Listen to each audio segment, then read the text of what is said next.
Have you ever been at work and wondered to yourself, what am I doing? Why am I even here right now? Here you go, Fever. You're drinking the juice. I certainly have. I never understood why work meant giving up control of when I wake up, how I must dress, where I must be, what I must do, who I must speak to, how I must speak to them, what cultures and beliefs I must conform to, when and for how long I can take breaks, when I can stop and go home for the day. For the majority of my day, for the majority of the days of the week, across the majority of my adult life. So on my 11th birthday party, I knelt before my cake and prayed to God that Hagrid would burst through my door like the Kool-Aid man and tell me that I was a wizard. But he never came.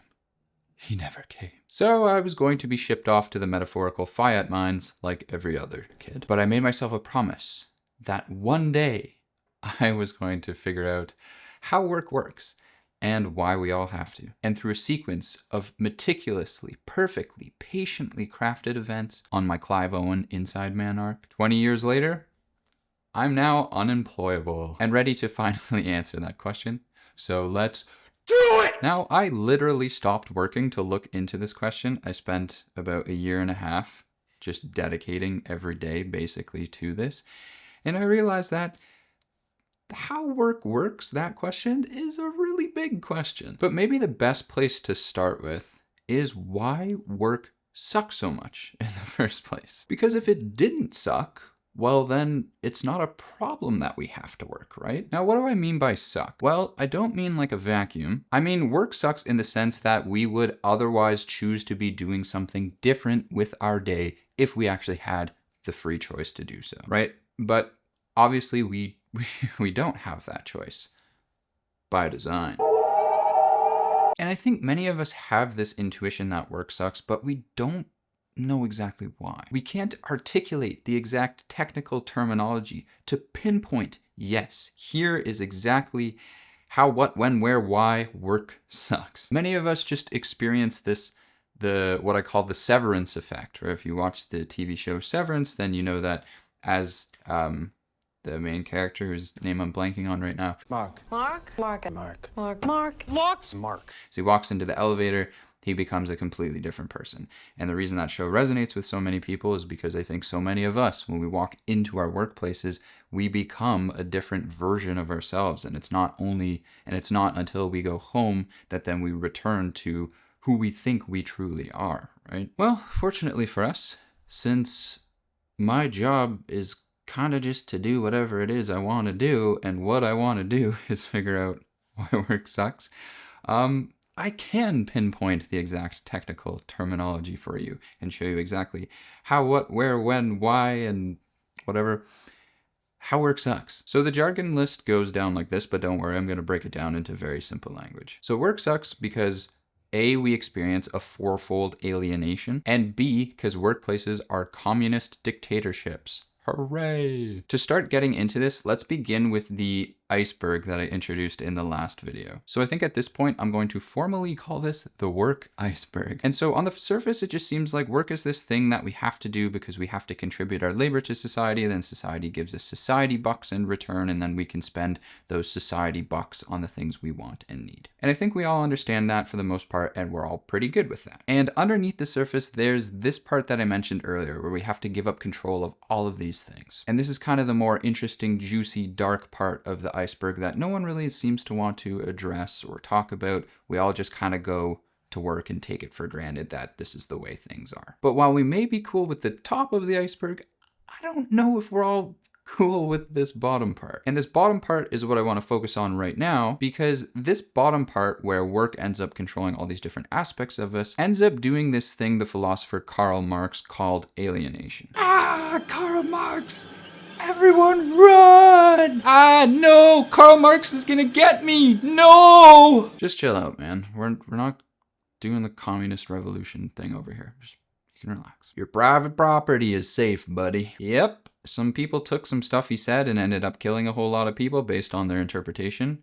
Just like that other fella from Nazareth. But if we don't want to throw the baby out with the bathwater, whatever the hell that means, we can just be adults and realize that people have both good and bad ideas, and that other people are going to be exposed to those ideas and then repurpose them for their own ends, which may or may not end up disastrously. So anyways, whatever you think of Marx's broader ideas, his concept of alienation is objectively accurate and very much helps us explain why work sucks. Basically, it goes like this. Alienation means separation. And so modern work, basically from the industrial era on, effectively separates us from our humanity. Modern work is inhuman. Not inhumane, although perhaps in some circumstances it can be. But my argument is that it's inhuman, meaning that which is not human. And work separates us from our humanity in three specific ways.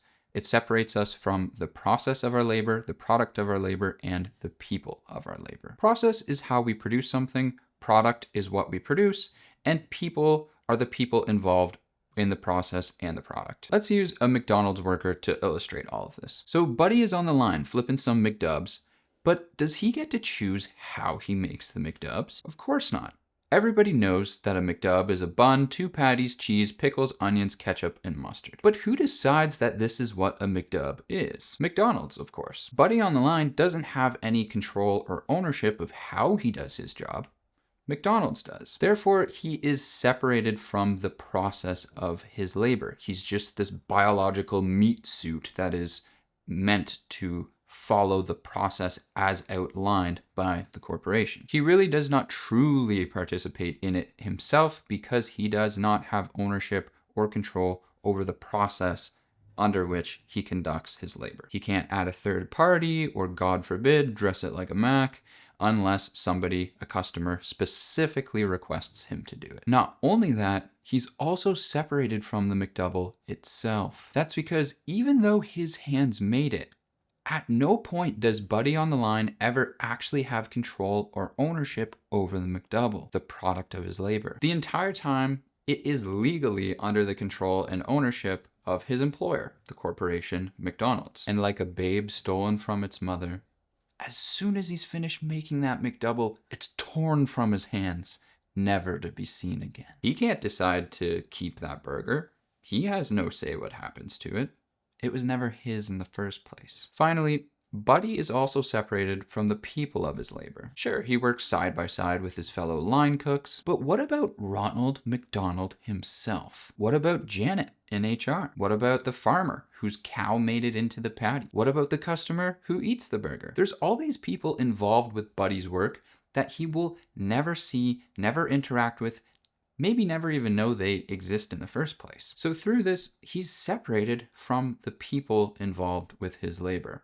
And all in all, he's separated from the process, the product, and the people. This ultimately means Buddy is separated from his humanity. How so? Well, it's because this way of working, where we're separated from all these things, is completely at odds with the way that we've been working for about 96-97% of our history as humans. The weird way we work, since about 10-12,000 years ago, since we adopted agriculture, is only this tiny little 3-4% of our history. For pretty much the entirety of anatomically modern human life, we were not separated from the product, process, and people of our labor. We were deeply entwined with them. As hunter-gatherers, each of us had direct control and ownership over the process we used to obtain what we wanted and needed from the natural environment. If I was picking berries, no one's gonna come up and tap me on the shoulder and say, yeah, Steve, you're not following McBerry's berry picking protocol, and,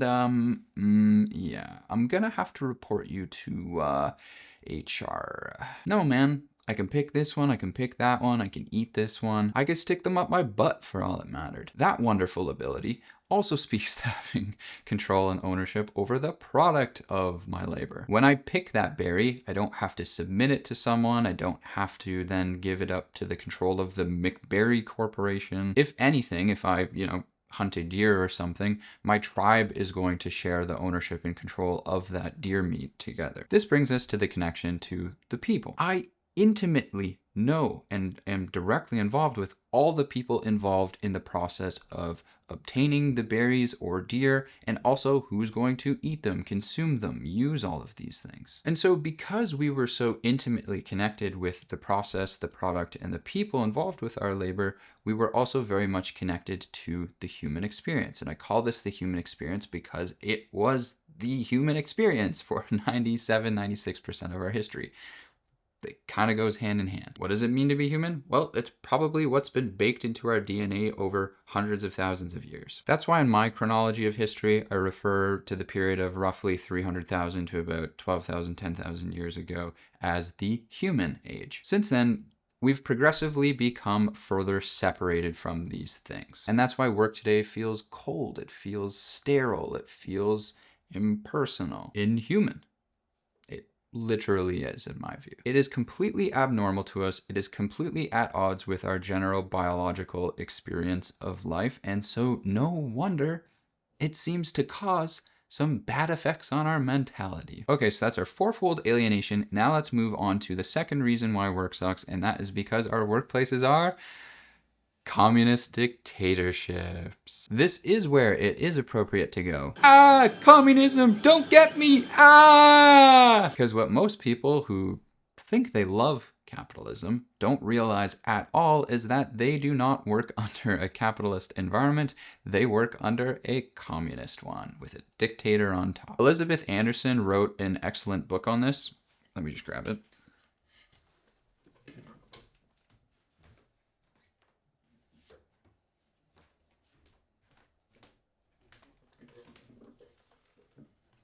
LOL if you just saw my pajamas right now. So you kind of just default to wearing whatever's comfy when you're a new dad. So this is the book. It's called Private Government by Elizabeth Anderson. And it's actually just a compilation of lectures she gave on this particular topic. It's excellent. Highly recommend checking it out. I'll put a link in the description down below. But basically, here's the idea. Capitalism is the sea, and the fish are communist dictatorships swimming in it. And companies are these fish. So companies operate within the sea, within the environment of capitalism, but they themselves, within themselves, are communist dictatorships. Living under a communist dictatorship obviously sucks. And so working under one, surprise, it sucks too. Now, I'm sure a lot of people watching this are probably huffing and puffing, getting really mad that I'm calling it this because, well, obviously, I mean, it's not intuitive how workplaces are communist dictatorships, and don't worry because I'm going to explain it very simply. So communism is a state in which the government controls the means of production, i.e. land, factories, computers, intellectual property, so on. And a dictatorship is a centrally controlled state featuring the suppression of political opposition and freedom of speech, press, assembly, where the leader is either self-appointed or appointed by an oligarchy of the most powerful individuals. I can hope that we can reasonably agree on those general definitions. And so a modern corporate workplace is one that meets those definitions perfectly, because the leadership of a corporation is the government of it, right? And that government is either self-appointed or appointed by a group of the most powerful individuals in the organization, so an oligarchy. And this leadership structure effectively suppresses opposition. It suppresses the workers' freedom of speech, press, assembly, all of those things. And this government in the workplace is effectively communist because the government owns and controls all the non-labor means of production, right? They control the business you work in, they control the equipment you use, they control any intellectual property involved that was even created by the employees, as well as all the money, of course. There is no free market within the corporation. There is no individual ownership or control of anything by any of the individual employees. And so let's contrast this with how capitalism would look like inside of a corporation. It would look like a group of individuals who independently would bring their own equipment or intellectual property to create their own product, which then they offer for sale to the corporation for their use. Of course, this would be a far less efficient and productive workplace than a communist dictatorship, right? Which is why you don't really see very many workplaces that look capitalist in this way. But funny enough, this is kind of the exact working arrangement that a lot of the OG kind of founding thinkers of capitalism, like Adam Smith, had in mind. Anderson says, Smith believed that in a fully free market, the commercial and manufacturing sectors would similarly be dominated by small-scale enterprises, run by independent artisans and merchants, with at most a few employees. For instance, Smith writes in The Wealth of Nations, the property which every man has in his own labor, as it is the original foundation of all other property, so it is the most sacred and inviolable. Smith is specifically highlighting the ownership of work as the most sacred form of property in a conceptual sense that each person should be able to own. He advocated for free markets because he wanted to dismantle the oppressive mercantilist monopolies of his day. He thought that by allowing many decentralized, self-employed people to participate in the economy freely, it would naturally create a society that was just and orderly. Now, Smith was writing just on the cusp of the Industrial Revolution, right? It hadn't transformed society yet. So in Smith's world, there was still many small-scale producers. There were still many independent small bakers, tailors, cobblers, that type of thing. He was not able to see what the actual effects of industrialization would be. He did not anticipate that it would turn into a new form of monopoly by communist corporate dictatorships that snuffed out all of the self-employment that existed in his day and replaced it with near universal wage employment. Smith almost surely would have despised this outcome. So yeah, your work is a commie dictatorship. Have fun clocking in tomorrow, comrade. Ever wondered why work sucks? Well, there you go. Because of a fourfold alienation where you're separated from the process, product, and people of your labor, and therefore your humanity, and because your workplace is a communist dictatorship. The more you know.